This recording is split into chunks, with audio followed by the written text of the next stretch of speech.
मैं सभी का प्रभु यीशु मसीह के नाम से स्वागत करता हूँ आज के सैटरडे के बाइबल स्टडी में। प्रभु का धन्यवाद करते हैं कि परमेश्वर ने हमें फिर से यह समय प्रदान किया कि हम उसकी उपस्थिति में आ सके और इसके वचन को हम सीख सके। तो मेरे प्यारों, अब तक हम लगातार मिनोरा के विषय में सीख रहे थे।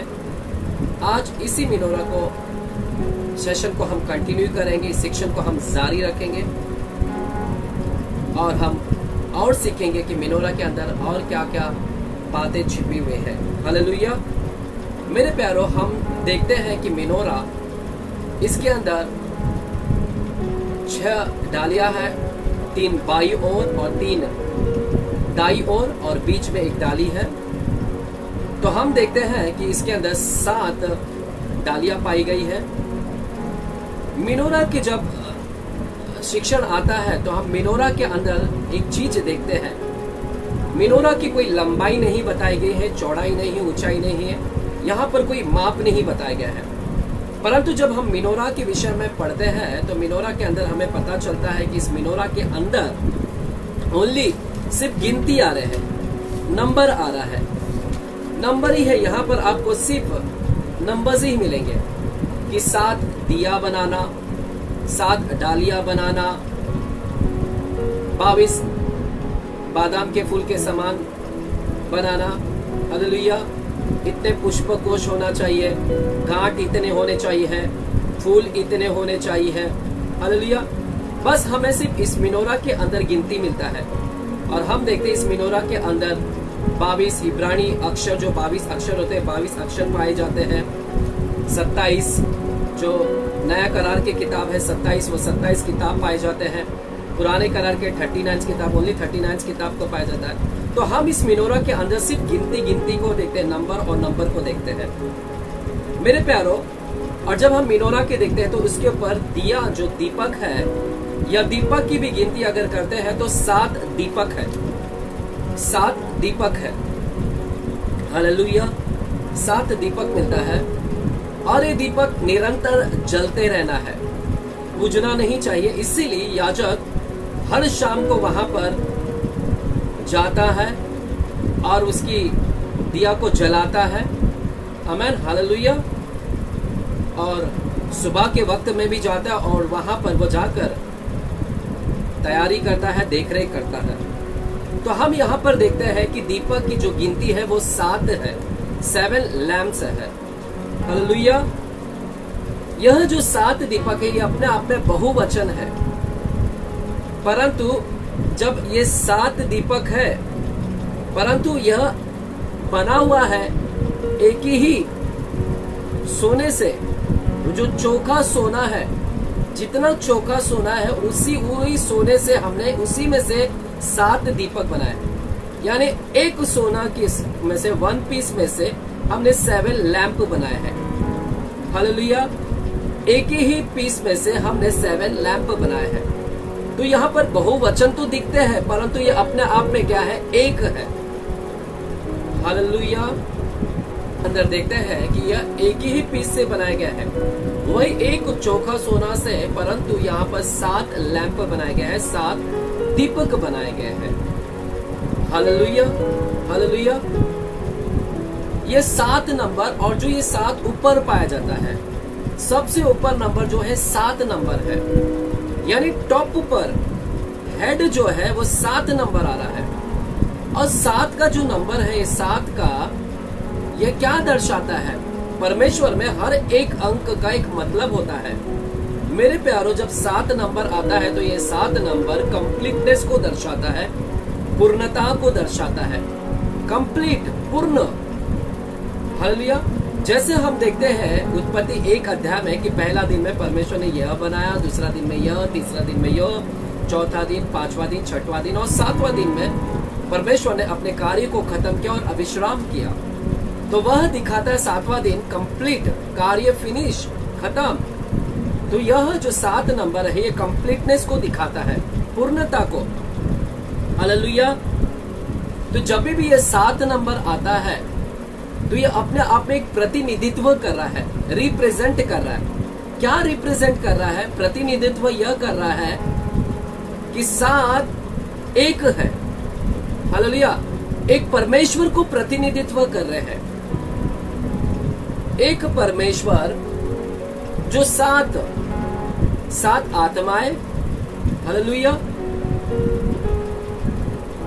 वो परमेश्वर को प्रतिनिधित्व करते हैं। 7 अंक, जब कभी भी हम 7 अंक देखते हैं, इसलिए मेरे प्यारों, बाइबल में हम जब देखते हैं तो बाइबल में हर जगह हमें 7 नंबर दिखाई देता है। 3 नंबर, 7 नंबर, क्योंकि 7 यह परमेश्वर को प्रतिनिधित्व करता है, कंप्लीटनेस को दर्शाता है। इसलिए हम देखते हैं कि बाइबल में प्रकाशित वाक्य की किताब को देखते हैं तो वहां पर हम देखते हैं 7 कलीसिया है। 7 कलीसिया, 7 चर्चेस को दिखा रहा है। और हम जब प्रकाशित वाक्य की किताब को देखते हैं तो वहां पर हम 7 कटोरे के विषय में भी देखते हैं। प्रकाशित वाक्य की किताब को जब हम देखते हैं तो हम वहां पर 7 आंखें, परमेश्वर की 7 आंखें, 7 तारे, 7 तुरहिया, हालेलुया, ये सारे हमें वहां पर दिखाई देते हैं। तो जगह जगह हम देखते हैं कि 7 तारे हैं, 7 आत्माएं हैं, 7 कलीसिया है, 7 तुरैया है, 7 कटोरे हैं, 7 आंखें हैं, 7 आत्मा है। तो ये हम परमेश्वर के 7 अंक को हम बारंबार बाइबल में पाते हैं, क्योंकि 7 का अपना एक महत्व है। जब भी आता है तो ये हेड को दर्शाता है, टॉप को दर्शाता है। इसलिए मेरे प्यारों, हम 7 नंबर के विषय में आज जानने की प्रयास करेंगे। और यह दीपक क्यों 7 ऊपर है, 7 यह ऊपर ही क्यों है, 7, हालेलुया। हम बाइबल में देखते हैं जगह जगह पर 70 नंबर भी आता है, और जगह जगह पर 12 नंबर भी आता है, और जगह जगह पर हम 7 नंबर भी देखते हैं। ये सभी जब आता है नंबर तो ये हेडशिप को दर्शाता है। हेडशिप यानी मुखिया, हेड को दर्शाता है, हेड, हालेलुया। इसलिए यदि हम बाइबल की किताब को पढ़ते हैं, गिनती की किताब 1 अध्याय 44 वचन को, गिनती की किताब 1 अध्याय 44वां वचन को जब हम पढ़ते हैं तो हमें यहाँ पर क्या मिलता है, देखते आइए। गिनती की किताब 1 अध्याय 44वां वचन। हम जानते हैं कि इजराइल लोग जब मिस्र देश से, आप 1 अध्याय के पहले वचन से हम पढ़ेंगे।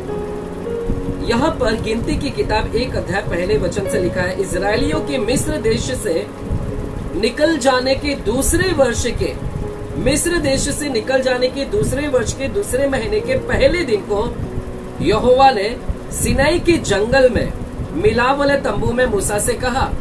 जब इजरायली लोगों को मिस्र देश से परमेश्वर सिनाई के जंगल में लेकर आया तो सिनाई के जंगल में परमेश्वर ने मूसा से कहा, क्या कहा, इजरायलियों की सारी मंडली के कुलों, इजरायलियों के मंडली के कुलों और पितरों के घरानों के अनुसार, पितरों के अनुसार एक एक पुरुष की गिनती नाम लेकर करना। हर एक पितरों की, हर एक कुलों की एक एक पुरुष की गिनती क्या करना, नाम लेकर करना।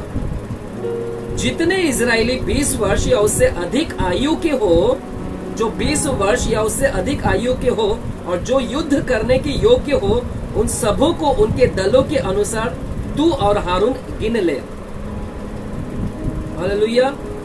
और तुम्हारे साथ एक एक गोत्र का एक एक पुरुष भी हो, एक एक गोत्र का एक पुरुष हो जो अपने पितरों के घराने का मुख्य पुरुष हो, अपने पितरों के घरानों का मुख्य पुरुष हो। तो इस गिनती के लिए मूसा और हारून से परमेश्वर ने कहा कि इजरायलियों की गिनती करना, परंतु इस इजरायलियों के पुरुषों की गिनती करने के लिए तू हर एक पितरों के, जो उनके पितरों है, गोत्र है, उन गोत्रों का जो मेन मुखिया है, उसको अपॉइंट कर ले। उसको क्या कर, अपॉइंट कर, मुख्य पुरुष। हालेलुया। 5वां वचन देखिए क्या कहता है, तुम्हारे उन साथियों के नाम यह है, अर्थात रूबेन के गोत्र में से शदेयूर का पुत्र एलीसूर, शिमोन के गोत्र में से सूरीशद्दै का पुत्र शलूमिएल। तो यहाँ पर पितरों के घराने के अनुसार एक एक मुख्य 12 प्रधान को नियोजित किया जा रहा है, क्योंकि 12 गोत्र थे, 12 पितरों, 12 गोत्र यहाँ पर, वहां से एक एक मुख्य पुरुष को अपॉइंट किया जा रहा है, 12 प्रधान को अपॉइंट किया जा रहा है। इसलिए यहाँ पर देखते हैं वही एक अध्याय के 44 वचन को, वहां पर 44 वचन लिखा गया है, इस प्रकार मूसा और हारून और इजराइल के 12 प्रधान, यानी वहां में से जो 12 प्रधान को अपॉइंट किया गया था इस कार्य के लिए, गिनती लेना है, सारे इजरायलियों की गिनती लेना है, इस गिनती के लिए 12 अपॉइंट किया गया था प्रधान। 12 प्रधानों ने जो अपने अपने पितरों की घराने के प्रधान थे, अपने अपने पितरों के घराने के प्रधान थे। हालेलुया। 12 प्रधान, उन सबों को गिन लिया और उनकी गिनती यही थी। हालेलुया। तो यहाँ पर हम देखते हैं इजरायलियों की गिनती करने के लिए यहाँ पर 12 प्रधान को भी नियुक्त किया गया था। हालेलुया। 12 यानी ये हेडशिप को दर्शाता है, हेड, जो उस कार्य के लिए नियोजित किया गया है। और उसी तरह हम देखते हैं परमेश्वर के बाइबल में हम देखते हैं कि 70 अंक भी आता है। ये जो है ये सारे गवर्नमेंट स्ट्रक्चर को दिखाता है। हालेलुया। 12 जो था गोत्र, ये गवर्नमेंट स्ट्रक्चर था। उसी गोत्र में से इंग्लिश में लिखता है, in the government structure of Israel there were 12 man who served as a leader. Government structure of Israel, Israel की जो गवर्नमेंट स्ट्रक्चर था वहां पर 12 मैन थे, जो गोत्र थे, 12 लोग, जो गोत्र, 12 गोत्र के प्रधान। हालेलुया। उन्हीं से मूसा क्या करता था, कम्युनिकेट करता था, बातचीत करता था। और उसी तरह बाइबल में हम देखते हैं मूसा के विषय में, जब मूसा इजरायलियों को लेकर जा रहा था कनान की भूमि में, तो बहुत सारे इजरायली उसके ऊपर लगातार कुड़कुड़ाते थे, बुड़बुड़ाते थे। तो वो थक गया था इन सारे इजरायलियों की सेवा करते करते। इसलिए वो निराश में आकर परमेश्वर को कहता है कि मुझे क्यों दिया इन लोगों को, मुझे क्यों अपॉइंट किया है। हालेलुया। आइए हम पढ़ते हैं उसी गिनती की किताब 11 अध्याय 16 वचन को, उसी गिनती की किताब 11 अध्याय 16वां वचन को। 12 वचन से मैं पढ़ता हूँ। क्या ये सब लोग मेरे ही कोख में पड़े थे? क्या मैंने ही उनको उत्पन्न किया? जो तू मुझसे कहता है कि जैसा पिता दूध पीते बालक को अपने गोद में उठाए उठाए फिरता है, वैसे ही मैं इन लोगों को अपनी गोद में उठाकर उस देश में ले जाऊं। जैसे पिता बच्चों को गोद में उठाकर लेकर जाता है, क्या तूने मुझे ऐसे ही अपॉइंट किया कि मैं इन लोगों को उठाकर लेकर चलूं? 13वां वचन कहता है, मुझे इतना मांस कहां से मिले कि इन सब लोगों को दूं? ये सारे लोग मांस मांग रहे हैं, मांस खाने के लिए चाहिए, तो इतना कहां से लाके दूं? ये बुड़बुड़ा रहे हैं, कुड़कुड़ा रहे हैं मुझ पर, यह कह कहकर मेरे पास रो रहे हैं कि तू हमें मांस खाने के दो। मैं अकेला इन सब लोगों का भार नहीं संभाल सकता। मूसा कहता है, मैं अकेला इन लोगों का भार नहीं संभाल सकता हूँ पिता, क्योंकि ये मेरी शक्ति के बाहर है। तो जब ये शक्ति के बाहर है तो परमेश्वर ने क्या किया? 16वां वचन कहता है, यहोवा ने मूसा से कहा, इस्राएली पुरनियों में से 70 ऐसे पुरुष मेरे पास इकट्ठा कर, 70 पुरुष को अपॉइंट कर, इकट्ठा कर। हे मूसा, इस्राएलियों की पुरनियों में से 70 पुरुषों को इकट्ठा कर ले, जिनको तू जानता है कि वे प्रजा की पुरनी है और उनके सरदार है, और मिलावले तंबू के पास ले आ कि वे मेरे साथ, तेरे साथ यहाँ खड़े हो। तब मैं मिलावले तंबू में उतर कर तुझसे वहां बातें करूंगा, और जो आत्मा तुझ में है उसमें से कुछ लेकर उनमें समाऊंगा। जो आत्मा तुझ में है वो आत्मा तुझ में से लेकर उनमें 70 लोगों में समाऊंगा, और वे इन लोगों का भार तेरे संग उठाए रहेंगे। तू अकेला भार नहीं उठाएगा। अब 70 हेड लोगों को अपॉइंट कर ले, प्रधान लोगों को। ये 70 प्रधान अब तेरे साथ में क्या करेंगे? ये इजरायलियों का भार उठाएंगे। तो हम देख रहे हैं यहाँ पर कि जहाँ पर मूसा ने उस समय 12 प्रधान को गिनती करने के लिए, गणना करने के लिए 12 प्रधान को नियुक्त किया था। और यहाँ पर हम देखते हैं इजरायलियों को संभालने के लिए 25 लाख की संख्या में जो वहां पर थे, इजराइल उन सारे लोगों को संभालने के लिए लगभग अकेले की बस के काम नहीं थे, तो यहाँ पर 70 लोगों को अपॉइंट किया गया। हालेलुया। और उसी तरह हम देखते हैं मेरे प्यारो यहोशू के विषय में। यदि यहोशू की किताब 6 अध्याय 6 अध्याय को 4था वचन को हम देखते हैं, 6 अध्याय 4था वचन को हम देखते हैं, तो वहां पर यहोशू ने 7 याजक लोगों को अपॉइंट किया। 7 क्यों 70 लोगों को, क्यों 12 लोगों को, क्यों 7 लोगों को यह अपॉइंट किया जा रहा है? क्योंकि यह गवर्नमेंट स्ट्रक्चर कंप्लीटनेस को दर्शाता है, फुलनेस को दर्शाता है। यह अपने आप में प्रतिनिधित्व करता है, परमेश्वर को प्रतिनिधित्व करता है। आइए 6वां अध्याय के 4था वचन को हम देखते हैं। और 7 याजक संदूक के आगे आगे मेढ़ों के सींगों के साथ नरसिंगा लिए हुए चले।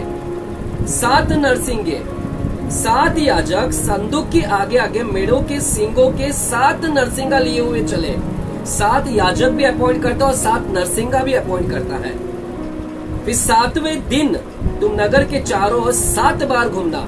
तो यहाँ पर देखते हैं 7 याजक, 7 नरसिंगा, 7वें दिन 7 बार घूमना, क्योंकि ये कंप्लीटनेस को दर्शाता है, फुलनेस को दर्शाता है। 7 परमेश्वर को प्रतिनिधित्व करता है मेरे प्यारों। 7 नंबर, 70 नंबर, 12 नंबर। हालेलुया। और इसी प्रकार हम यीशु के विषय में भी देखते हैं कि यीशु ने अपने प्रेरितों का जब चुनाव किया था, चेलों का, तो कितना चेलों को अपॉइंट किया था? यीशु ने भी 12 लोगों को अपॉइंट किया था। जैसे मूसा ने गणना करने के लिए 12 अपॉइंटमेंट किया था, वैसे ही यीशु ने अपने कार्यभार संभालने के लिए आज यीशु के 12 चेले लोग ने कार्यभार को संभाला है। आज यीशु के ही चेले लोग ने 12 लोगों ने कार्यभार को संभाला है। यह अपने आप में पूर्णता को दर्शाता है, कंप्लीटनेस को दर्शाता है। हालेलुया। तो हम देख रहे हैं कि यीशु ने भी 12 चेले को अपॉइंट किया। फिर जो आपको मरकुस की किताब 3 अध्याय 14 वचन में मिलेगा। फिर उसके बाद हम देखते हैं कि यीशु ने 70 चेले को भी अपॉइंट किया है। सिर्फ 12 नहीं, 70 चेले भी अपॉइंट किए हैं और 2-2 कर सबको भेजा भी है। हालेलुया। और फिर इन सारे 12 चेले लोग ने, हमने देखा कि इन सारे 12 चेले लोग ने फिर 7 लोगों को और अपॉइंट किया प्रेरितों की किताब 6वां अध्याय में। तो प्रेरित लोग भी यहाँ पर 7 लोगों को अपॉइंट करता है। आइए प्रेरितों की किताब 6वां अध्याय को देखते हैं। प्रेरितों की किताब 6वां अध्याय और 2 और 3 वचन को हम देखते हैं। प्रेरितों की किताब 6वां अध्याय और 2 और 3। तब उन 12 ने चेलों की मंडली को अपने पास बुलाकर कहा, यह ठीक नहीं कि हम परमेश्वर का वचन छोड़कर खिलाने पिलाने की सेवा में रहे। इसलिए है भाइयों, हम में से 7 सुनाम पुरुषों को सुनाम, जो पवित्र आत्मा और बुद्धि से परिपूर्ण है, चुन लो। 7 पुरुषों को चुनने के लिए कहता है। तो हम देखते हैं कि यीशु मसीह ने 12 चेले को अपॉइंट किया, 70 चेलों को, और यही 12 चेले लोग ने फिर बाद में 7 लोगों को अपॉइंट करते हैं। तो हम देखते हैं 70, 12, 7 नंबर, ये 12 बार आता है। यह अपने आप में गवर्नमेंट स्ट्रक्चर को दिखाता है, सरकार को दिखाता है। सरकार, हालेलुया, प्रतिनिधित्व कर रहा है परमेश्वर को, जो 7 है परंतु एक को दर्शाता है। यानी उसी एक के अंदर से हमने सोने में से देखकर 7 दीपक निकल रहा है। हालेलुया। मेरे प्यारो, आपने देखा होगा कि हफ्ते में भी कितने दिन होते हैं? 7 दिन होता है। परमेश्वर ने 7 दिन बनाया है, पहला, दूसरा, तीसरा, चौथा, 5वां, 6वां, 7वां दिन। एक हफ्ता, वो एक हफ्ता है परंतु उसके अंदर 7 दिन है। जैसे एक चोखा सोना में से 7 दीपक निकलता है, उसी एक हफ्ते में से 7 दिन निकलते हैं। तो यह परमेश्वर को यह प्रतिनिधित्व कर रहा है। हम देखते हैं रेनबो का, इंद्रधनुष्य को भी देखते हैं। इंद्रधनुष्य को जब देखते हैं तो इंद्रधनुष्य के अंदर में भी कलर्स होते हैं। कितने कलर होते हैं? इंद्रधनुष्य के अंदर में भी हम 7 कलर को पाते हैं मेरे प्यारों। यदि आपने इंद्रधनुष्य को देखा है या प्रिज्म को देखा है, प्रिज्म, हालेलुया, प्रिज्म होता है। अगर आपको नहीं पता है तो आप गूगल में सर्च कर सकते हैं प्रिज्म होता कैसा है। आमीन। मेरे प्यारो, प्रिज्म को जब देखते हैं वो सफेद कलर का एक मानो कि मोती दिखता है, हीरा दिख रहा है, हीरा है परंतु वो हीरा है परंतु हीरे के सामने जब जाते हैं तो उसमें से सब रोशनी निकलती है, अलग अलग कलर की रोशनी निकलती है। कौन सी अलग अलग रोशनी निकलती है? 7 रंग निकलते हैं, 7 रंग, 7 रंग का इंद्रधनुष्य, 7 रंग के प्रिज्म। तो इसके अंदर कौन कौन से कलर है? हम देखते हैं कि इसके अंदर कलर जो है वायलेट कलर पाया जाता है, इसके अंदर ब्लू कलर पाया जाता है, इसके अंदर ग्रीन कलर पाया जाता है, yellow colour, orange colour, red colour और व्हाइट कलर। तो हम देखते हैं वायलेट है, ब्लू है, ग्रीन है, येलो है, ऑरेंज है, रेड है, व्हाइट कलर, ये 7 कलर उसमें पाए जाते हैं। ये जो 7 कलर है, इन 7 कलर का भी अलग अलग एक महत्व है।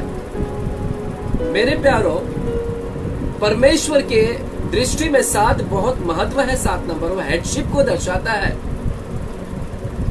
इसीलिए तो 7 नंबर ऊपर था, वो 7 दीपक, क्योंकि हेड है, वो टॉप पे है वो। हालेलुया। तो प्रिज्म के अंदर जो 7 कलर हो, 7 कलर का एक एक महत्व है। वह ऐसे ही 7 कलर नहीं आया उसके अंदर। वायलेट कलर जो है, वो वायलेट कलर क्यों इसके अंदर पाया जाता है मेरे प्यारो? वायलेट कलर जो है वो सृष्टि को दर्शाता है। आप लिख सकते हैं यदि आप लिखना चाहते हैं तो। वायलेट कलर जो है वो क्रिएशन को दर्शाता है, वायलेट कलर जो है वो सृष्टि को दर्शाता है। तो मेरे प्यारो, हम देखते हैं कि इंद्रधनुष्य के अंदर जो कलर पाया जा रहा है, 7 रंग, ये 7 रंग का अपने अपने एक महत्व है। पहला रंग जो है वायलेट कलर। वायलेट कलर क्यों परमेश्वर ने उसके अंदर डाला है? क्योंकि वायलेट कलर सृष्टि को दर्शाता है, क्रिएशन को दर्शाता है। उसी तरह जब आप आगे और दूसरा कलर देखते हैं तो हमें ब्लू कलर भी दिखाई देता है। इंद्रधनुष्य के अंदर, प्रिज्म के अंदर ब्लू कलर दिखाई देता है। ब्लू कलर का क्या महत्व है? ब्लू कलर ये आकाश को दर्शाता है, आकाश को दर्शाता है, हेवन को दर्शाता है, स्वर्ग को दर्शाता है। और हम इंद्रधनुष के अंदर और प्रिज्म के अंदर तीसरा कलर भी पाते हैं। वो तीसरा कलर जो है ग्रीन कलर पाया जाता है। ग्रीन कलर यानी वो किसको दर्शाता है? वो पेड़ पौधे, घास को दर्शाता है। हालेलुया। तो हम देखते हैं पहला कलर सृष्टि को दर्शा रहा है, दूसरा कलर आकाश को दर्शा रहा है, तीसरा कलर जो है वो ग्रास को दर्शा रहा है, पेड़ पौधे, हरा कलर। हालेलुया। चौथा कलर जो इसके अंदर पाया जाता है वो ऑरेंज कलर है। ऑरेंज कलर जो है, क्षमा चाहता हूं, येलो कलर है। येलो कलर, येलो कलर जो है वो सन को दर्शाता है, सूर्य को दर्शाता है, सूर्य को, प्रकाश को दर्शाता है। उसी तरह पांचवा जो कलर है वो ऑरेंज कलर जो फिश को दर्शाता है, समुद्र के जलचर को दर्शाता है, समुद्र के जलचर को दर्शाता है। और छठवां जो कलर है वो रेड कलर है। इंद्रधनुष के अंदर जो रेड कलर है वो एनिमल्स को दर्शाता है, जानवरों को दर्शाता है। तो हम देखते हैं वायलेट कलर सृष्टि को दर्शा रहा है, ब्लू कलर जो है वो आकाश को दर्शा रहा है। हालेलुया। इसके बाद हमने येलो और ग्रीन कलर देखा। ग्रीन कलर जो है ग्रास को, पेड़ पौधों को दर्शाता है। येलो कलर है जो सूर्य को दर्शाता है, सन को दर्शाता है। ऑरेंज कलर है जो जल प्राणी को यानी फिश, जलचर को दर्शाता है। और छठवां जो कलर है रेड कलर है जो एनिमल्स को दर्शाता है। और सातवां जो कलर है वो है व्हाइट कलर।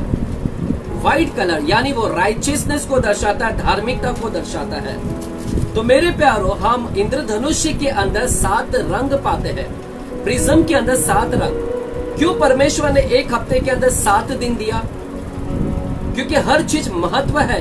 क्यों 7 ही दिन बनाया? क्यों 7 दिन का ही एक हफ्ता बनाया? एक हफ्ते के अंदर ही 7 दिन होता है, यानी एक परंतु अलग। इसके अंदर एक में प्लूरल, एक परमेश्वर परंतु त्रिएक इसके अंदर। हालेलुया। अपने आप में एक महत्व है इसके अंदर। मेरे प्यारो, ये जो कलर्स मैंने अभी जो बताया आप लोगों को, violet, blue, green, yellow, orange, red और व्हाइट, यह बाइबल से रिलेटेड है। यह हमारी सृष्टि से रिलेटेड है, बाइबल के वचन से रिलेटेड है। कैसे रिलेटेड है मैं आपको बताता हूं। मेरे प्यारो, पहला कलर हमने देखा वायलेट कलर जो क्रिएशन को दर्शाता है, सृष्टि को। और हम देखते हैं कि पहला दिन मिनोरा के अंदर जो डंडी है, एक डंडी, दो डंडी, तीन डंडी, फिर बीच में एक डंडी, 4, 5, 6, 7। जो पहली डंडी है वो सृष्टि को दर्शा रहा है, वो सृष्टि, क्रिएशन, वायलेट कलर है। तो मिनोरा के अंदर जो पहला डंडी है वायलेट कलर है, जो दूसरा डंडी है वो ब्लू कलर है, तीसरा जो डंडी है वो ग्रीन कलर है, चौथा जो डंडी है वो येलो कलर है, सन का कलर है, और पांचवा जो डंडी है वो ऑरेंज कलर है, छठवा जो डंडी है वो रेड कलर है, सातवां जो डंडी है हालेलुया राइचियसनेस। तो मेरे प्यारो यहाँ पर हम क्या देख रहे हैं? यहाँ पर हम देख रहे हैं कि पहला दिन, दूसरा दिन, तीसरा दिन, चौथा दिन, पांचवा दिन, छठवां दिन, सातवां दिन। तो ये मिनोरा हमको क्या बता रहा है? पहला दिन, दूसरा दिन, तीसरा दिन, चौथा दिन, पांचवा दिन, छठवां दिन, सातवां दिन। और पहले दिन वायलेट कलर है। पहले दिन में हमने देखा वायलेट कलर का मतलब है क्रिएशन, सृष्टि। और पहले दिन में हम बाइबल में देखते हैं, उत्पत्ति 1 अध्याय में हम देखते हैं कि आदि में परमेश्वर ने आकाश और पृथ्वी की सृष्टि की। परमेश्वर ने सृष्टि किया और वहां पर पृथ्वी बेडौल हो गई, सुनसान हो गई, गहरे जल के ऊपर अंधियारा था।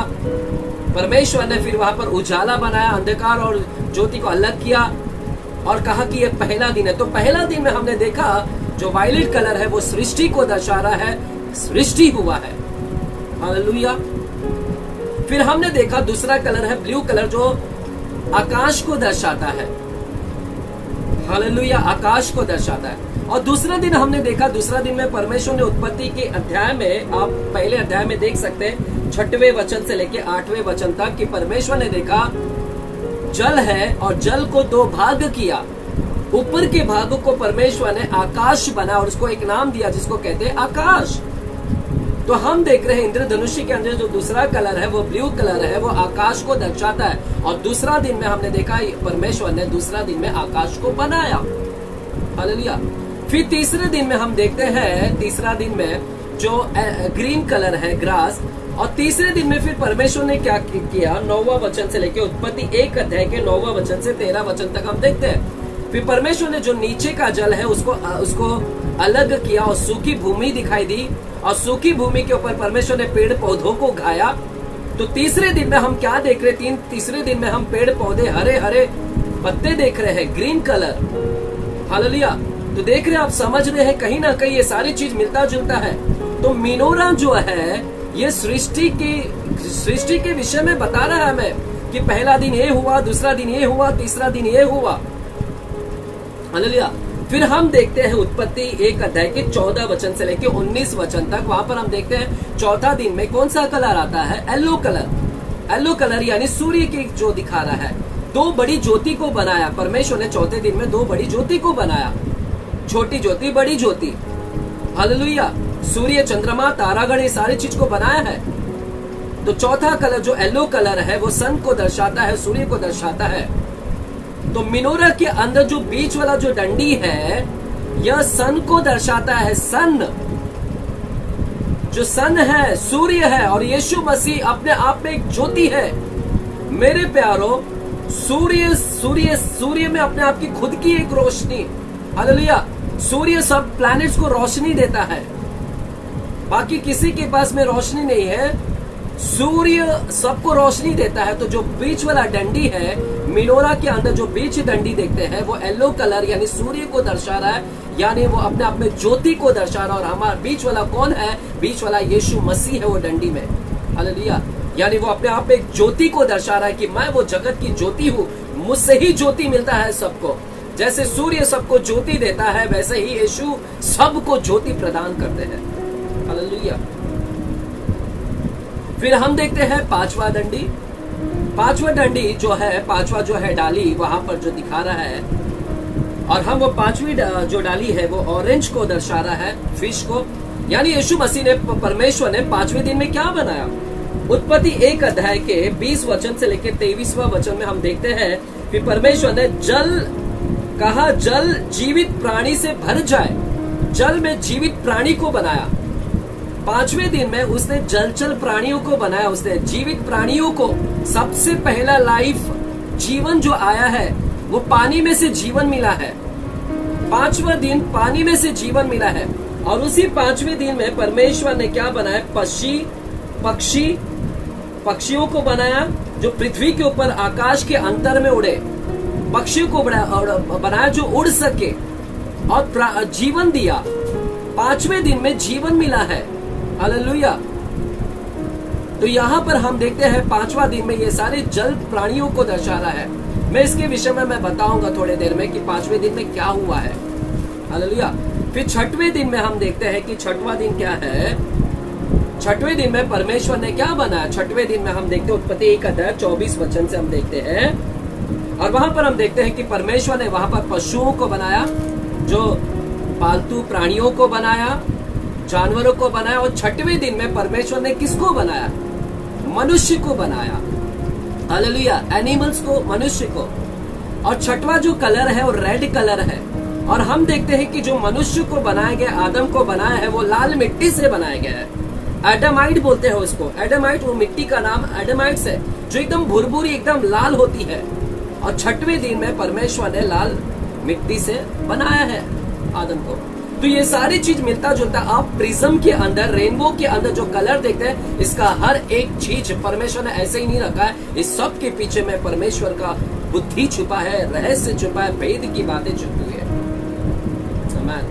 वाह, मेरा परमेश्वर क्या बुद्धिशाली है, हमारा परमेश्वर क्या बुद्धिमान है। मेरे प्यारो, इन दिनों में मैं जैसे जैसे भेद की बातों को सीख रहा हूँ, रहस्य में बातों को सीख रहा हूँ, जितना यीशु को जान रहा हूँ मैं उतना और करीब आ रहा हूँ। मैं उसकी बुद्धि के आगे सच में अपने आप को जब देखता हूँ तो मैं कुछ भी नहीं हूँ उसके सामने। हम ऐसे परमेश्वर की सेवा कर रहे हैं जो हमारे तुलना, हम उसके बारे में कुछ व्याख्यान भी नहीं कर सकते हैं। जितना भी बोले हम कम है।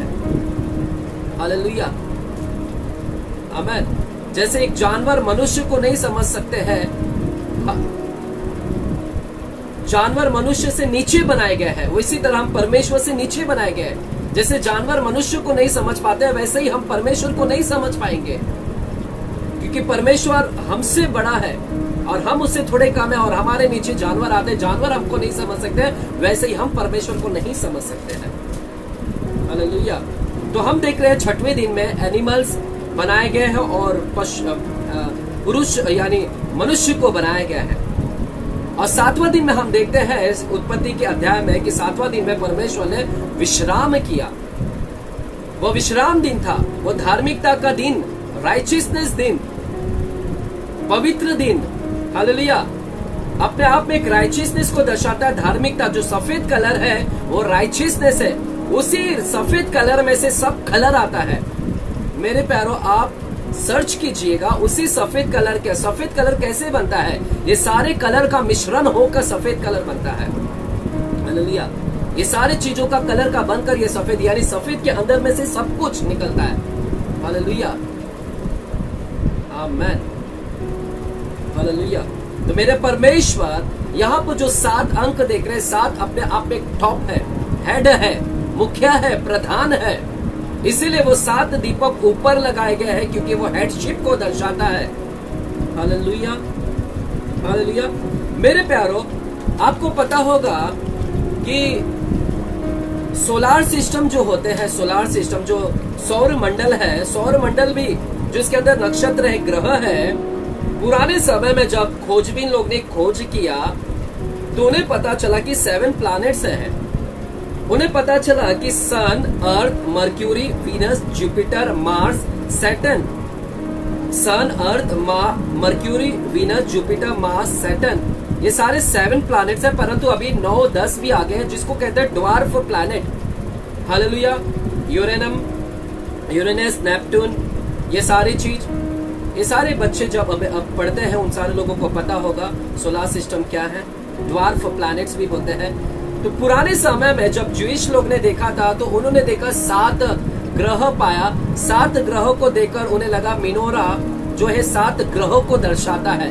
ये मिनोरा के देखकर उन्हें लगता है ये 7 ग्रह है।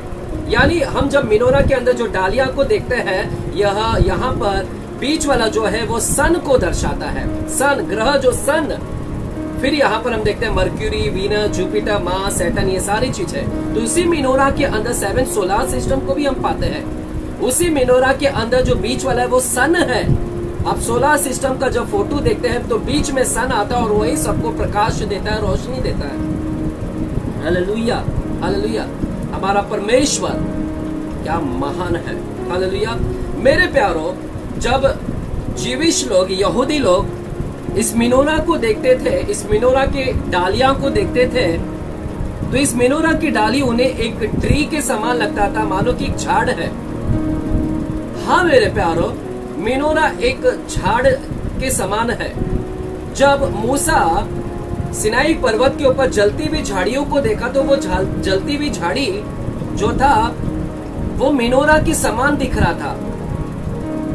और उस पर्वत के ऊपर मेनोरा का एक झाड़ पाया जाता है, वृक्ष पाया जाता है, जिसको कहते हैं मेनोरा।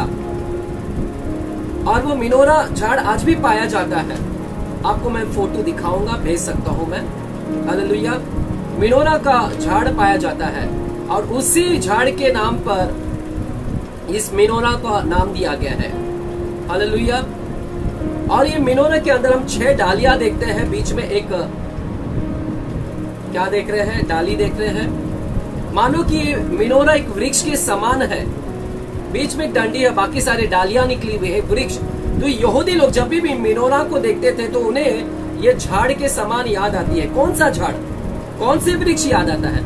उन्हें वो वृक्ष याद आती है जो अदन की वाटिका के अंदर वृक्ष पाया जाता है, जिसे कहते हैं जीवन का वृक्ष। यह वृक्ष कहाँ पर लगाया गया था? यह वृक्ष अदन की वाटिका के अंदर लगाया था। मेरे प्यारों, जब अदन की वाटिका में आते हैं, अदन की वाटिका में, तो क्यों इन्हें यह एक मेनोरा दिखाई दे रहा है? अदन की वाटिका में भी हमें एक मेनोरा दिखाई दे रहा है जो ये जीवन का वृक्ष था। आइए मेरे प्यारों, हम इससे पहले प्रकाशित वाक्य में जाते हैं। प्रकाशित वाक्य 22 अध्याय में जाते हैं। प्रकाशित वाक्य 22 अध्याय और पहले वचन से हम पढ़ते हैं। पहले वचन से प्रकाशित वाक्य 22 अध्याय के पहला वचन में लिखा है, फिर उसने मुझे बिल्लौर की सी झलकती हुई, फिर उसने मुझे बिल्लौर की सी झलकती हुई जीवन के जल की नदी दिखाई। जीवन का जल की नदी दिखाई। ऐसा जल की नदी है जो जीवन देता है, जो परमेश्वर और मेमने के सिंहासन से निकलकर, परमेश्वर का सिंहासन और मेमने के सिंहासन से जीवन का जल निकलता है। उनके सिंहासन से ये जल निकलता है। यदि कोई व्यक्ति ये जल को नहीं देखता है स्वर्ग में जाकर, तो इसका मतलब है झूठा है। आपको ये जल दिखाई देना ही चाहिए। यदि आप स्वर्ग में परमेश्वर ने आपको लेकर गया है तो ये जीवन का जल वहां पर दिख रही है, क्योंकि उसके सिंहासन से जीवन का जल निकलता ही है। हालेलुया। तो इसके परमेश्वर और मेमने के सिंहासन से ये जीवन का जल निकल रहा है और उस नगर के सड़क के बीचों बीच बहती थी। उस नगर के सड़क के बीचों बीच यह जल सिंहासन से निकलकर बीचों बीच बहती थी और नदी के इस पार और उस पार जीवन का वृक्ष था। तो सिंहासन से क्या निकल रहा है? जल निकल रहा है। और इस पार क्या है? जीवन का वृक्ष है। ये ऐसे वृक्ष है जो 12 महीना फलती है और 12 प्रकार का फल देती है। हर महीने फलती है, हर महीने फल आता है इसके अंदर। और 12 प्रकार के, 9 प्रकार के नहीं, 12 प्रकार का फल देता है। हमने बाइबल में 9 फल देखे हैं, परंतु यहाँ पर 12 फल भी बाइबल बताता है। हालेलुया, 12 फल। तो जब यहाँ पर हम देख रहे हैं प्रकाशित वाक्य में कि मानो यहाँ से एक महानदी निकल रही है और इस महानदी में से क्या निकल रही है? वृक्ष निकल रहा है, वृक्ष निकल रहा है। तो ये हुबहू अदन की वाटिका दिखा रही। यह जीवन का वृक्ष जो आज हमें स्वर्ग में पाया जा रहा है, यह जीवन का वृक्ष कहाँ पर? अदन की वाटिका में। आइए मेरे प्यारो, अदन की वाटिका में हम जाते हैं। अभी उत्पत्ति के किताब और दूसरा अध्याय में जाते हैं। उत्पत्ति दूसरा अध्याय और 10वां वचन से हम देखते हैं। उत्पत्ति दूसरा अध्याय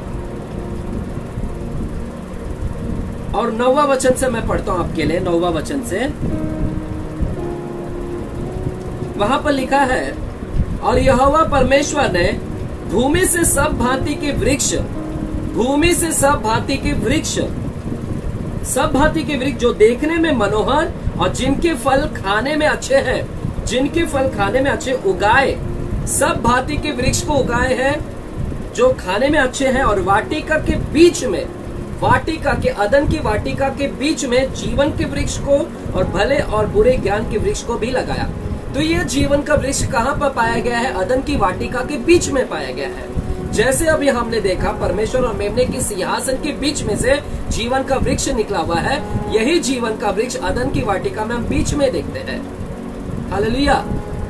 और यहाँ पर क्या हुआ देखिएगा, 10वां वचन, वहां पर लिखा है उस वाटिका को सींचने के लिए, इस बगीचे को सींचने के लिए एक महानदी, एक नदी अदन से निकली है। एक महानदी, नदी नहीं, महानदी। और यह महानदी क्या कर रही है? धाराएं को बहा रही है। देखिएगा, इस महानदी अदन से निकली और वहां से महानदी निकली, यानी परमेश्वर का सिंहासन, मेमने के सिंहासन से नदी निकली। और यह महानदी अदन से निकली और वहां से आगे बहकर 4 धाराओं में बट गई।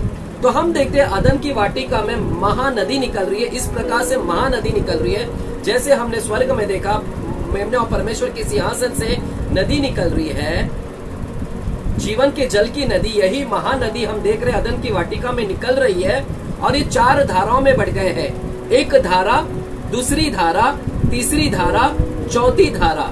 तो देख रहे हैं आपको मिनोरा का शेप मिल रहा है अदन की वाटिका में। यहाँ पर महानदी बह रहा है और एक धारा जो पिशोन कहलाता है, एक धारा है जो गिशोन कहलाता है। हालेलुया। आप अगर पढ़ते हैं तो वहां पर नाम दिया गया है हिद्देकेल, गिहोन, पिशोन, हालेलुया, ये सारे, और फरात नदी। तो हम देखते हैं इसी के अंदर में से, इसी अदन की वाटिका में से, यहाँ से ही एक महानदी निकल रही है और एक धारा यहाँ बह रही है, एक गिशोन, एक पिशोन, एक हिद्देकेल, एक फरात। तो ये अदन की वाटिका का एक, मानो कि एक मिनोरा का शेप दे रहा है। और 2 अभी भी बाकी है। 2 कौन है? मुझे लगता है ये दो विटनेस, 2 गवाह है, जो आने वाले 2 गवाह है। हालेलुया, जो आने वाले हैं, जो जुड़ेंगे। तो मेरे प्यारो, यहाँ पर इसीलिए यहूदी लोग जब भी इस मिनोरा को देखते हैं तो उन्हें जीवन का वृक्ष याद आता है। और ये जीवन के वृक्ष को कौन प्राप्त कर सकता है?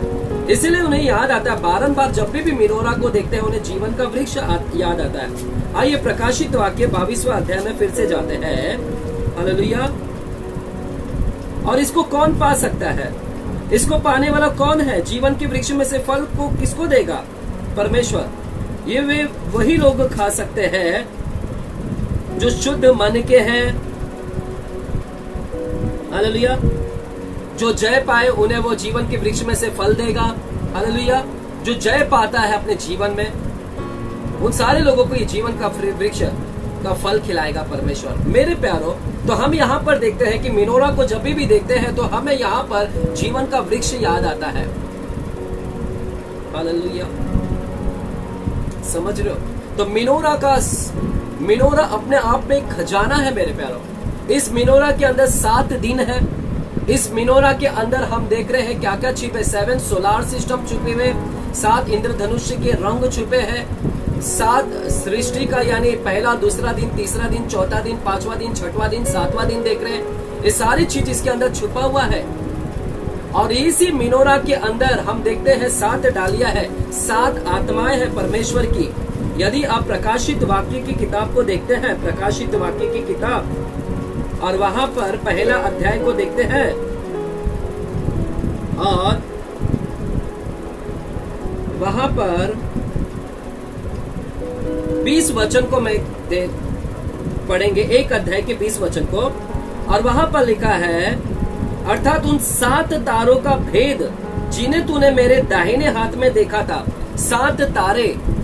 तो यहाँ पर जो डाली है 7 तारे। हालेलुया। 7 तारे मतलब कौन? हालेलुया। ये 7 तारे पढ़ेंगे 20 वचन को। उन 7 तारों का भेद जिन्हें तूने मेरे दाहिने हाथ में देखा था, और उन 7 सोनों के दीवटों का भेद। ये 7 तारे 7 कलीसियाओं के दूत है। 7 दूत है, 7 स्पिरिट्स है। तो यहाँ पर जो डालिया है ये 7 स्पिरिट्स को बता रही है, 7 आत्माएं को दिखा रही है। 7 आत्मा, परमेश्वर की 7 आत्माएं है जो कलीसिया के लिए दूत बनकर है। 7 कलीसिया। तो हम पहली डाली के अंदर देख रहे हैं इफिसु की कलीसिया दिखाई दे रही है। दूसरी डाली के अंदर सरदीस की कलीसिया देख रहे, स्मुरना की कलीसिया, पिरगमुन की कलीसिया, हालेलुया।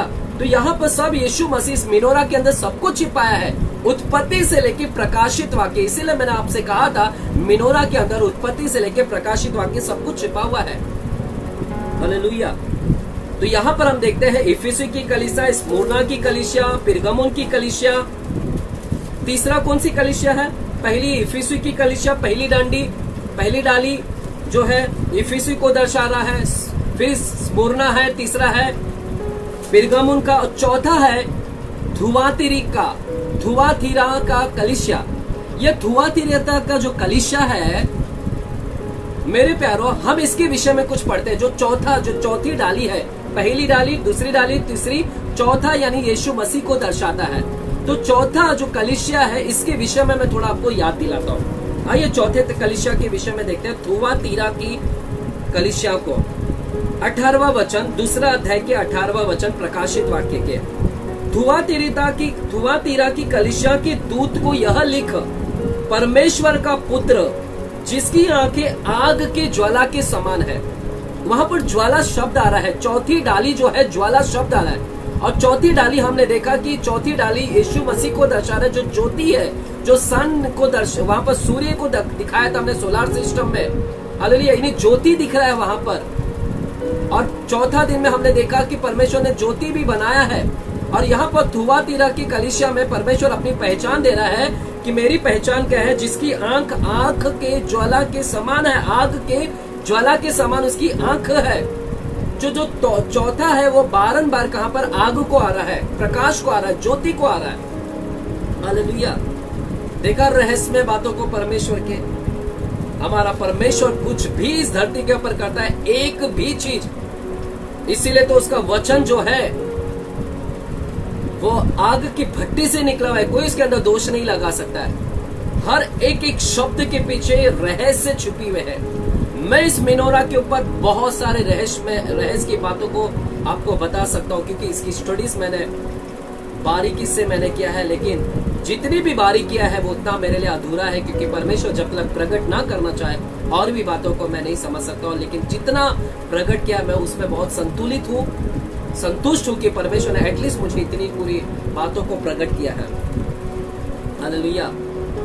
क्योंकि परमेश्वर के सामने मैं दीन बना, नम्र बना, हमेशा परमेश्वर से मांगता हूँ कि परमेश्वर मुझे कुछ नहीं आता है, मुझे चाहिए परमेश्वर। और प्रभु नम्र बनते हैं तो परमेश्वर हम्बल्स लोगों को देता है, खजाना देता है, अरे रहस्य में बातों को प्रकट करता है। तो इसी के अंदर हम देखते हैं 7 चर्च है, 7 कलीसिया है, 7 आत्माएं हैं, 7 आंखें हैं, परमेश्वर की 7 आंखें हैं।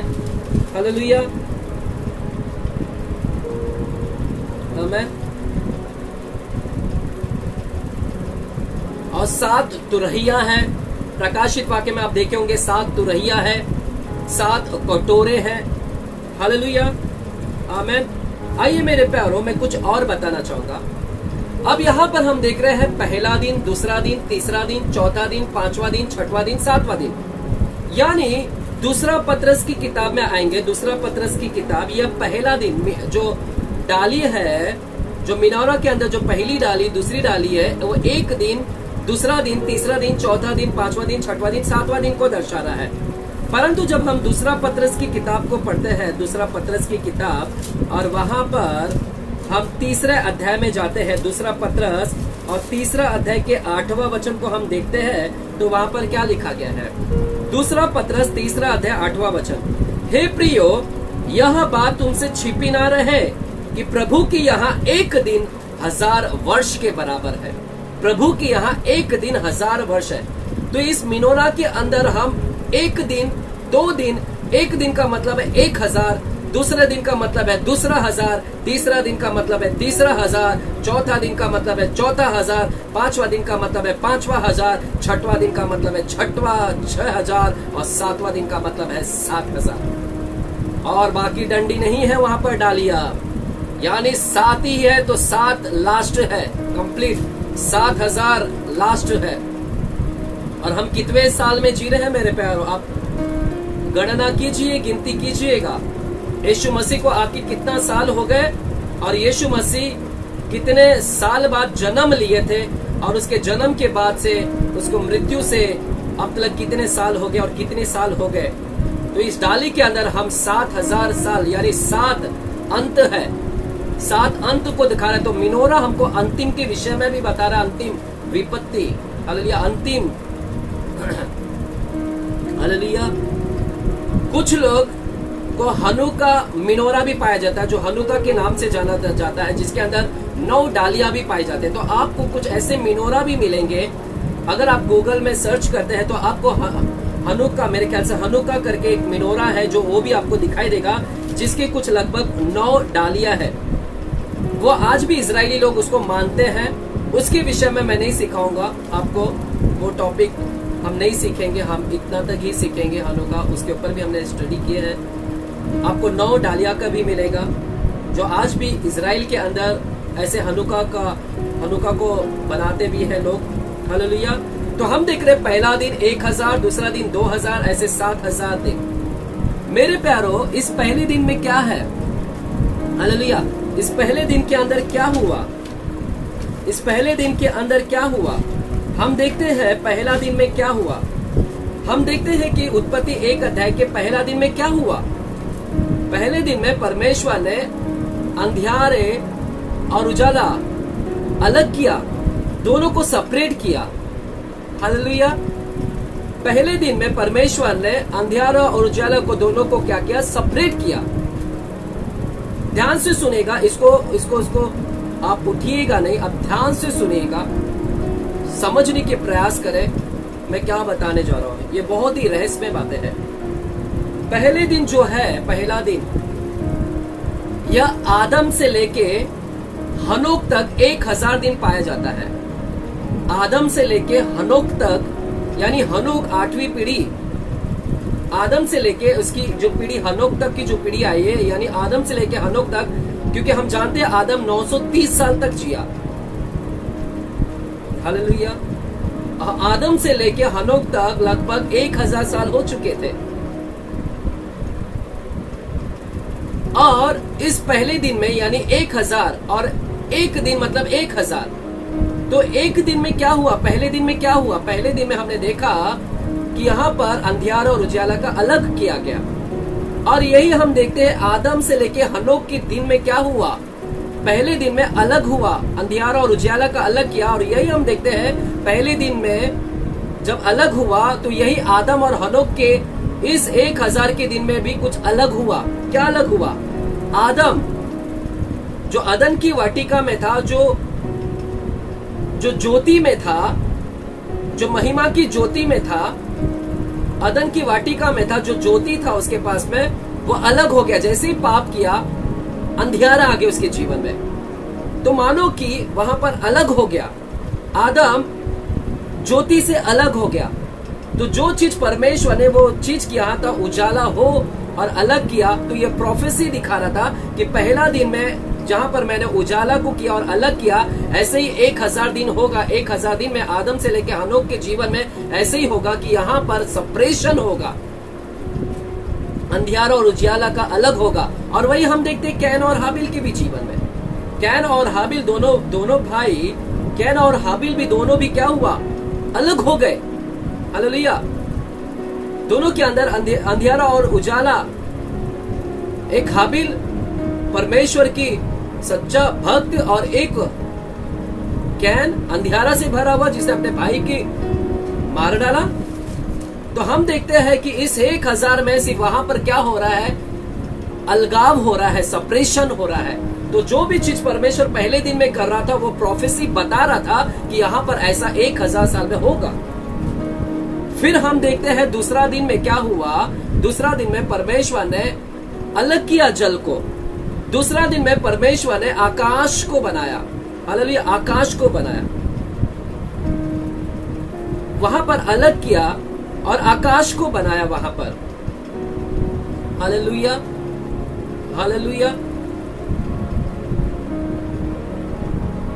आमीन। और यही हम प्रोफेसी दिखा रहा था, भविष्यवाणी दिखा रहा था। दूसरा दिन भविष्यवाणी था। क्या भविष्यवाणी था? भविष्यवाणी यह था कि अगला जो आदम से लेके हनोक तक 1000 साल हो गया है, फिर हनोक से लेके नूहा तक हनोक से लेके क्षमा चाहता हूं अब्राहम तक, क्षमा चाहता हूं हनोक से लेके अब्राहम तक, आदम से लेके हनोक तक 1000 साल, और हनोक से लेके फिर अब्राहम तक यह भी 1000 साल हुआ। यानी आदम से लेके अब्राहम तक अब 2000 साल हो चुके हैं। आदम से लेके हनोक 1000 साल, अब हनोक से लेके अब्राहम या और 1000 साल, यानी आदम से लेके अब्राहम अब 2000 साल हो गए हैं। दूसरे दिन में क्या हुआ था? दूसरे दिन में अलग हुआ, वहां पर जल ही जल दिखाई दे। हालेलुया। क्या हुआ वहां पर? परमेश्वर ने water was on the earth and God separated it and formed sky and water. Hallelujah. वहां पर हम देखते हैं कि अलग किया और आकाश बना और नीचे पूरी जल ही जल था। तो दूसरा दिन में हम यही देख रहे हैं, हनोक से लेके अब्राहम, और अब्राहम से पहले नूहा भी आता है। हनोक से लेके अब्राहम के बीच में नूहा आता है। तो दूसरे दिन में हमने देखा नीचे जल है, ऊपर आकाश है, नीचे सिर्फ जल ही जलते। हालेलुया। और हम देखते हैं नूहा के दिन में यह प्रोफेसी फुलफिल हो रहा है कि जल प्रलय आ गया पूरी पृथ्वी के ऊपर। यानी परमेश्वर बता रहे थे कि दूसरे दिन में मैं जो कर रहा हूं, यह अगला 2000 साल हनोक से लेके अब्राहम के इस बीच में क्या होगा? जल प्रलय आएगा। हालेलुया, आमीन। तो अब तक 2000 साल हमने देखा, आदम से लेके अब्राहम तक 2000 साल हो चुके। अब तीसरे दिन में क्या हुआ? तीसरे दिन में अब अब्राहम से लेके दाऊद तक आते हैं। अब अब्राहम से लेके दाऊद अब एक और 1000 साल, यानी अब आदम से काउंट कीजिए, आदम से लेके दाऊद तक अब 3000 साल हो चुके हैं। हालेलुया। पहले दिन में हमने देखा क्या हुआ? सेपरेशन हुआ। दूसरे दिन में हमने देखा जल प्रलय हुआ। अब तीसरे दिन में अब्राहम से लेके दाऊद आ रहा है। अब्राहम के बाद से लेके दाऊद तक का जनरेशन देखते हैं। हालेलुया। इस दिन में क्या हुआ? इस दिन में क्या हुआ? अब्राहम से लेके दाऊद के बीच में क्या हुआ इस दिन में? हालेलुया। इस दिन में मूसा ने क्या किया? हम देखते हैं उत्पत्ति 1 अध्याय में तीसरे दिन में क्या हुआ? तीसरे दिन में सूखी भूमि दिखाई दी। हालेलुया। तो हम देखते हैं अब अब्राहम से लेके जो दाऊद तक आ रहे हैं, वही जो नूहा था, नूहा जल प्रलय में से बाहर निकलता है। हालेलुया। और मूसा के विषय में हम देखते हैं, मूसा जो बपतिस्मा से बाहर निकालता है। हालेलुया। वही इजरायली लोग जो लाल समुद्र से पार होकर, यानी बपतिस्मा को दर्शा रहा है वो, और सूखी भूमि पर आते हैं। समझ रहे मेरे प्यारों? तो आदम से लेके दाऊद तक अब 3000 साल हो चुके हैं। तो पहले दिन हमने देखा अंधियारा और उजियाला का अलग हुआ, तो वही हमने देखा आदम अलग हुआ। और दूसरे दिन में हमने देखा नीचे जल ही है, आकाश है। तो दूसरे दिन में हमने देखा कि नूहा के टाइम में जल ही जल था। हालेलुया। तीसरे दिन में हमने देखा कि यहाँ पर सूखी भूमि दिखाई दी। तो हमने अब्राहम से लेके दाऊद तक, जहां पर मूसा आता है, तो मूसा ने क्या किया? लोगों को लाल समुद्र से सूखी भूमि पर लेकर आया। तो ये सारे प्रोफेसी तीसरे दिन में पूरा हुआ। अब दाऊद से लेके यीशु मसीह आता है। दाऊद के परिवार से कौन आता है? यीशु मसीह। यानी दाऊद से लेकर अब यीशु मसीह 1000 साल और 1000 साल, तो और 1000 साल ऐड करूंगा तो 4000 साल हो जाएगा। क्योंकि आदम से लेके दाऊद तक, जीसस तक अब कितने साल हो रहे हैं? 4000 साल हो रहा है। क्योंकि आदम से हनोक 1 हो गया, हनोक से अब्राहम 2000 साल, अब्राहम से लेके दाऊद 3 हो गया, दाऊद से लेके अब यीशु मसीह 4000 साल हो रहा है। हालेलुया। तो चौथे दिन में क्या किया था? चौथे दिन में ज्योति बनाया। और हम देखते हैं दाऊद के परिवार में से ज्योति आया चौथे दिन में। हालेलुया। 4000 साल में कौन आया है? यीशु मसीह आया 4000 साल में। वाह, क्या प्रोफेसी है परमेश्वर, क्या परमेश्वर ने भविष्यवाणी को किया है, और वो भविष्यवाणी पूरा किया उसने। तो मिनोरा के अंदर जो चौथा जो डंडी आ रही है, डाली आ रही है, वो हमेशा ज्योति को दिखा रहा है। और चौथा 1000 में भी हमने देखा, 4000 साल में भी यीशु मसीह आया।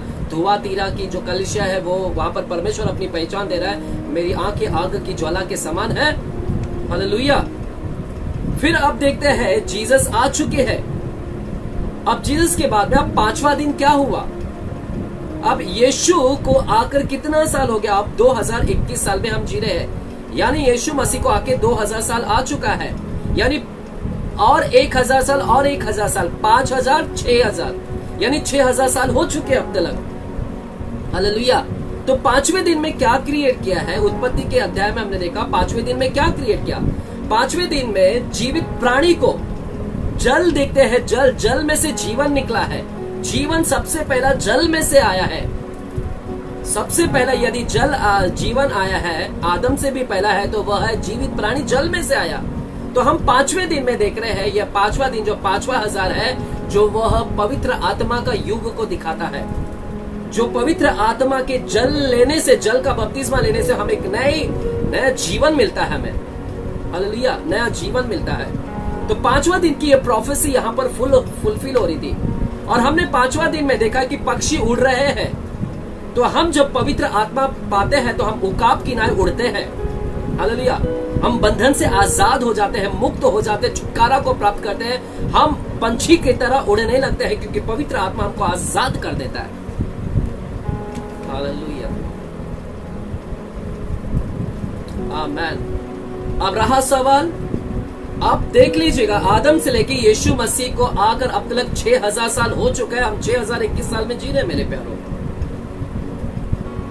हालेलुया, 7वां हजार साल में आ चुके हैं। 7वां विश्राम का दिन है। उत्पत्ति के 1 अध्याय में हमने देखा 7वां दिन में क्या किया है। 7वां दिन में, 6वें दिन में हम एक और देखते हैं। 6वें दिन के अंदर, क्षमा चाहता हूं, 5वां दिन देखा है। 6वें दिन में क्या हुआ? 6वें दिन में आदम को बनाया परमेश्वर ने। हालेलुया। और आदम को बनाकर उसे क्या किया? वहां पर मैरिज में लेकर आया। आमेन। मैरिज में, उसको विवाह में लेकर आया। आज परमेश्वर हमें विवाह में लेकर आने के लिए आया है। हमें तैयार होना, अपने दुल्हन को वो लेकर जाएगा। वो हमारे लिए एक दूसरा आदम है। वो हमारे लिए दूल्हा है, हम उसकी दुल्हन है। हम वो दुल्हन है। हमने तैयार होना है और हमें परमेश्वर लेकर जाएंगे। और 7वां दिन क्या है? विश्राम दिन। 7वां दिन विश्राम दिन, हम उसके साथ में हमेशा के लिए रहेंगे, फिर विश्राम करेंगे उसके साथ में। तो देखिएगा, मिनोरा जो है 7000 को साल को बता रहा है। पहला हजार, दूसरा, तीसरा, चौथा। आदम से लेके हनोक, हनोक से लेके अब्राहम, अब्राहम से लेके दाऊद, दाऊद से लेके यीशु, यीशु से लेकर अब तक पवित्र आत्मा का युग, फिर बाद में विश्राम दिन, फिर बाद में कुछ नहीं है। 8वां दिन जो आता है वो न्यू हेवेंस एंड न्यू अर्थ को दर्शाता है। सब कुछ नया। हालेलुया, न्यू हेवेंस न्यू अर्थ। तो मेरे प्यारो, यहाँ पर मिनोरा अपने आप में सब कुछ खजाना छुपा हुआ है। इसी मिनोरा के अंदर हम 7 पर्व को देखते हैं, 7 फीस्ट को देखते हैं, जो हम पर्व के विषय में अध्ययन कर रहे हैं। पहला जो डाली है वो फसह का पर्व को दर्शा रहा है। दूसरी जो डाली है वो अखमीरी रोटी का पर्व को दर्शा रहा है। तीसरी जो डाली है वो पहलोटा के पर्व को दर्शा रहा है। चौथी जो डाली है वो पेंतीकोस, देखिए चौथी डाली पेंतीकोस को दर्शा रहा है, आग का बपतिस्मा। यानी चौथी डाली हमेशा आग के ऊपर आता है, पेंतीकोस। फिर 6वीं जो डाली है तुरही का पर्व, 5वीं। 6वीं जो डाली है वो है प्रायश्चित के दिन का पर्व। और 7वीं जो डाली है वो हम देखते हैं झोपड़ियों का पर्व, तंबुओं का पर्व, जहां पर सिर्फ परमेश्वर बीच में होगा और उसके साथ उस तंबू में हम रहेंगे। मंडप, मंडप का पर्व भी इसे कहते हैं। शादी का जैसा मंडप बनता है, हम उस विवाह में दिए जाएंगे मंडप में। हम उस 7वें हजार साल में हम मंडप में, परमेश्वर वही हमारा सब कुछ होगा। हालेलुया। तो देख रहे इस मिनोरा के अंदर सब कुछ खजाना छुपा है। परमेश्वर ने उत्पत्ति से लेके प्रकाशित वाक्य पूरे हिब्रू को, उसके अंदर हिब्रू के अल्फाबेट्स को डाल दिया है। उत्पत्ति के पुराने करार को डाला है, क्षमा चाहता हूं, पुराने करार को उसके अंदर 39 किताब को डाल दिया है। 27 किताब नया करार को भी उसके अंदर डाल दिया है परमेश्वर ने। 22 स्क्रोलिंग में, ओल्ड टेस्टामेंट 22 स्क्रोलिंग में, वो 22 स्क्रोलिंग उसके अंदर है, 66 किताब है उसके अंदर। हालेलुया। इवन अगर आप देखेंगे इस मिनोरा के अंदर 49 गेट्स पाए जाते हैं, गेट्स ऑफ तोरा। उसके विषय में मैं नहीं सिखाऊंगा, वो ऑलरेडी मैंने हमारे कुछ लोगों को मैंने सिखाया है, अपने कुरला के स्टूडेंट्स को। 49 गेट्स पाए जाते हैं तोरा के। तोरा किसको बोलते हैं? जो उत्पत्ति यानी बाइबल का जो पहला 5 किताब है वो तोरा की किताब है। उत्पत्ति, निर्गमन, लेवे व्यवस्था, गिनती, व्यवस्था, विवरण।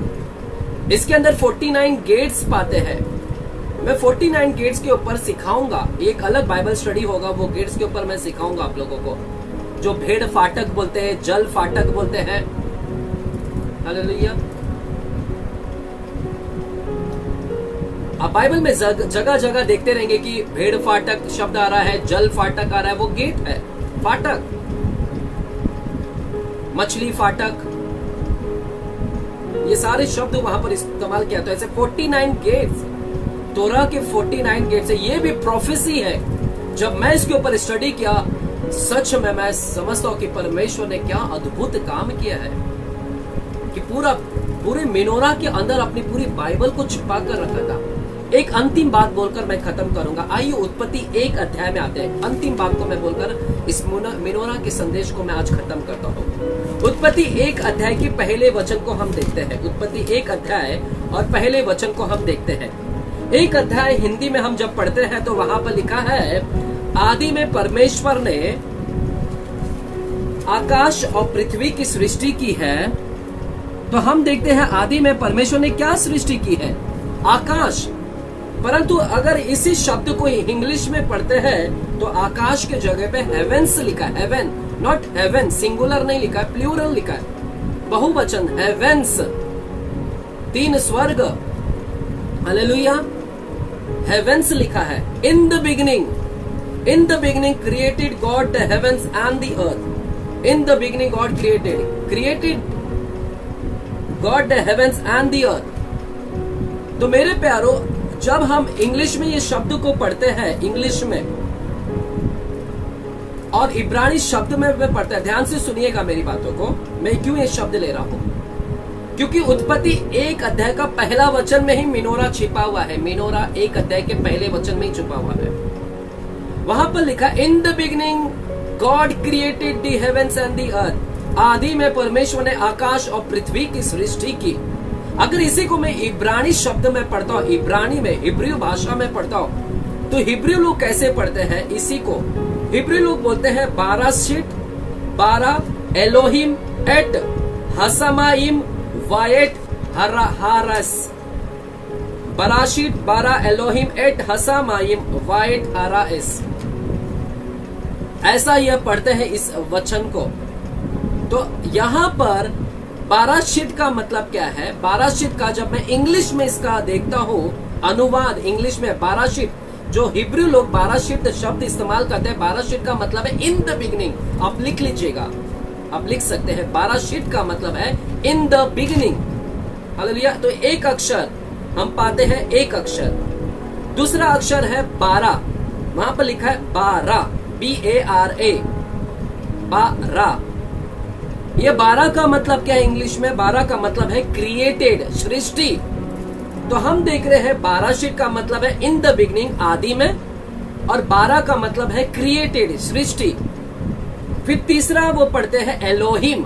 एलोहिम, वो एलोहिम का मतलब क्या है? एलोहिम का मतलब है गॉड, गॉड। हालेलुया। तो 12 एलोहिम। फिर चौथा शब्द वो बोलते हैं एट, ET, एट। ये 2 ही शब्द है, ET 2 ही अक्षर है, अल्फाबेट 2 ही है, E और T, E और T। E और T का कोई अनुवाद नहीं है। आप कोई भी भाषा देख लो, चाहे हिंदी, गुजराती, इंग्लिश, डिक्शनरी भी उठा लीजिए, आपको कहीं पर भी ET का मतलब नहीं मालूम पड़ेगा कि ET का मतलब क्या होता है। परंतु हिब्रू लोग इस शब्द को पुकारते हैं ET, एट, एट करके। इसका कोई हिब्रू लोगों के पास में भी इसका डेफिनेशन नहीं है, इसका मतलब नहीं है। हालेलुया। इसका कोई विवरण नहीं दे सकते हैं। हालेलुया। कोई बता नहीं सकता है। ईटी क्यों क्या है मैं आपको बताता हूं। तो हमने देखा पहला शब्द है बाराशिट, बारा एलोहिम, ईटी एट, और पांचवा जो शब्द है असामाइम, असामाइम, HASAMAYIM, हसमाइम। हसमाइम का क्या मतलब है? हेवेंस। इन द बिगिनिंग एक शब्द हो गया, क्रिएटेड दूसरा शब्द हो गया, तीसरा शब्द हो गया गॉड, चौथा शब्द नहीं है, उसका कोई अर्थ नहीं है। पांचवा जो शब्द आ रहा है हेवेंस आ रहा है, द हेवेंस, हसमाइम का मतलब है। और छठवा जो शब्द है वह एट, WAET, वह एट, छठवा शब्द। वर्ड का क्या मतलब है? वर्ड का मतलब है एंड, और, एंड, AND, एंड, और। तो इन द बिगिनिंग क्रिएटेड गॉड, चौथा नहीं है, द हेवेंस, एंड, और सातवां इब्रानी लोग पढ़ते हैं हारेस पढ़ते हैं उससे, हारेस, सातवां शब्द का मतलब है अर्थ, अर्थ। तो इन द बिगिनिंग क्रिएटेड गॉड, चौथा नहीं है, द हेवेंस एंड द अर्थ। तो हम देख रहे हैं उत्पत्ति 1 अध्याय के पहले वचन में ही इब्रानी के 7 अक्षर पाए जा रहे हैं। हालेलुया। जो बता रहा है, अपने आप में बता रहा है कि created God heavens, in the beginning created God. ये ईटी का मतलब क्या है? ध्यान से सुनिएगा, ईटी का मतलब क्या है? ईटी का कोई भी अनुवाद नहीं है। कोई डिक्शनरी में आप उठा लीजिएगा, आपको बाकी सब का अनुवाद मिलेगा, सब का डिक्शनरी में आपको शब्दकोश उठा लीजिएगा, सब मिलेगा, परंतु इसका मतलब नहीं मालूम पड़ेगा। ईटी का मतलब क्या है? ये ईटी जो शब्द है, ईटी, हालेलुया, ईटी जो शब्द है, मैंने तो अभी आपको इंग्लिश में बताया है, हालेलुया। जो आपको इब्रानी के उच्चारण मैंने बताया, उच्चारण कैसा है, परंतु उसको मैंने इंग्लिश में बताया है। इंग्लिश में BARARESIT, BARA इंग्लिश में बताया, लेकिन हिब्रू में ऐसा नहीं लिखा जाता है, BA नहीं करके। हिब्रू के अक्षर अलग होता है। आप जब भी हिब्रू के अक्षर देखते हैं तो इसके अंदर पिक्चर पाया जाता है, ड्राइंग्स पाया जाता है। आप हिब्रू के अक्षर गूगल में देखिए, हमेशा आपको पिक्चर्स मिलेगा, पेंटिंग मिलेगा, ड्राइंग्स मिलता है, हालेलुया। तो जब उसी को हम इंग्लिश में करते हैं तो ईटी पढ़ते हैं उसको, और उसी को हम अनुवाद करते हैं तो ईटी का मतलब क्या है और बाराशीट का मतलब क्या है, तो उसका अनुवाद भी जब हम करते हैं तो इसका ऐसा अनुवाद होता है। तो ईटी क्या है? हालेलुया। ईटी जो है इब्रानियों का ये पहला अक्षर है। ई जो शब्द है ये इब्रानियों का पहला अक्षर है।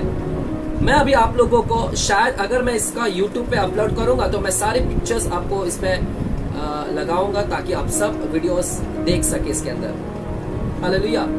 ई कैसा लिखा जाता है इब्रानियों के अक्षर आप फाइंड आउट कर सकते हैं। ई जो है जब हम पढ़ते हैं ये इब्रानियों का पहला अक्षर है। इसको इब्रानी लोग क्या बोलते हैं? पहले अक्षर को अलीफ पढ़ते हैं, अलीफ, ALIF, अलीफ, ALIF, अलीफ।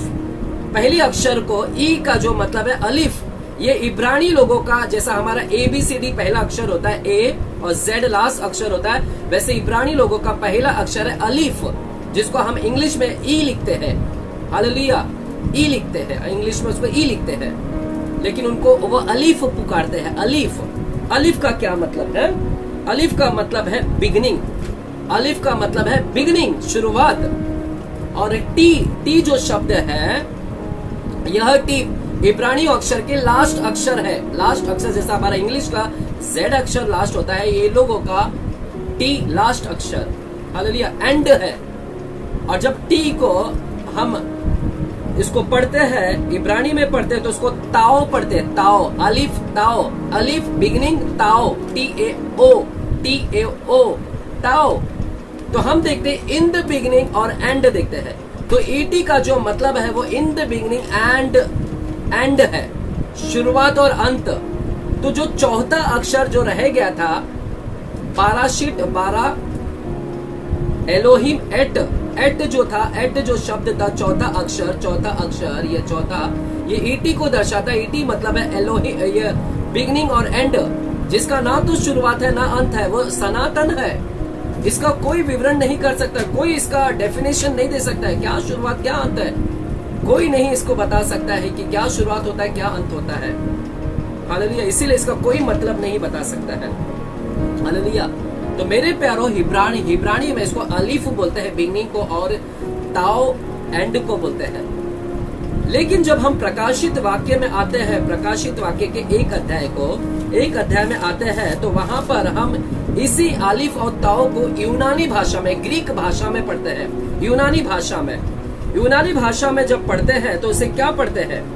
आइए इब्रानी प्रकाशित वाक्य एक अध्याय के 8वां वचन को हम पढ़ते हैं। 8वां वचन, वहां पर लिखा है, प्रभु परमेश्वर जो है, जो था, जो आने वाला है, जो सर्वशक्तिमान है, वह कहता है, मैं ही अल्फा हूं और मैं ही ओमेगा हूं। यह अल्फा और ओमेगा का मतलब क्या है? अल्फा का भी मतलब है शुरुआत और ओमेगा का मतलब है अंत। परंतु ये अल्फा और ओमेगा ये इब्रानी शब्द नहीं है, ये यूनानी शब्द है, ये ग्रीक शब्द है, यूनानी शब्द है। इब्रानी में तो उसको अलीफ और ताओ पढ़ते हैं, परंतु यूनानी में, ग्रीक में इसको अल्फा और ओमेगा पढ़ते हैं। मेरे प्यारो, ओल्ड करार जो है वो इब्रानी भाषा में लिखा गया, नया करार इब्रानी भाषा में नहीं लिखा गया है। हालेलुया। इसीलिए यहाँ पर यूनानी शब्द का इस्तेमाल किया जा रहा है, यूनानी शब्द जो है अल्फा और ओमेगा को। तो हम उत्पत्ति के एक अध्याय के पहले वचन में ही देख रहे हैं कि वहां पर ईटी छुपा हुआ है। ईटी का मतलब है in the beginning and in the, और एंड को, इन द बिगनिंग कौन है और एंड कौन है? यीशु मसीह बोलता, मैं ही अल्फा हूँ और मैं ही ओमेगा हूँ। हालेलुया, आमीन। तो यीशु मसीह उत्पत्ति के पहले अध्याय के पहले वचन में छुपे हुए हैं। यीशु मसीह, हालेलुया, अपनी पहचान उत्पत्ति के एक अध्याय में उसने दे दिया पहले वचन में। मेरे प्यारो, मिनोरा के अंदर in the beginning created God, बीच वाला, the heavens and the earth. Hallelujah, आमीन, हालेलुया। बहुत कुछ है। मैं समझता हूँ कि आप लोगों को शायद क्षमता नहीं उतना सीखने के लिए। इसके लिए परमेश्वर ही आपको मदद करे, सहायता करे, पवित्र आत्मा मदद करे। मुझे लगता है कि इन तीन लेक्चर में, इन 3 सेशन में हमने बहुत कुछ सीखा है। तो मिनोरा इसलिए बहुत ही इंपॉर्टेंट है यहूदियों के लिए। हालेलुया, बहुत महत्व देते हैं। आमीन। प्रभु आप सभी को आशीषित करे। आइए अपने आंखें को बंद करें। पिता, हम धन्यवाद करते हैं आज के शाम के समय के लिए कि आपने इस मिनोरा के माध्यम से बहुत कुछ प्रकट किया है, बहुत कुछ गुप्त में, रहस्य में बातें इसके अंदर छिपा कर रखा है। प्रभु आप तक हम अज्ञान थे, अनजान थे, परंतु परमेश्वर अपने भेद की और रहस्य में बातों को प्रकट करने के लिए, पवित्र आत्मा के द्वारा हम तक पहुंचाने के लिए प्रभु आपने लायक समझा कि हम इसको समझ पाए। उसके लिए मैं धन्यवाद करता हूँ। जितने लोगों ने सुना प्रभु तूने अनुग्रह किया कि यह सब लोग समझ सके, आपने इन लोगों के ऊपर अनुग्रह प्रदान किया। इसके लिए मैं धन्यवाद करता हूँ। प्रभु जैसे यही सीखे हैं, ये लोगों को सिखाने वाले बने, ये लोगों को सिखाए परमेश्वर, ये बैठने वाले ना बने।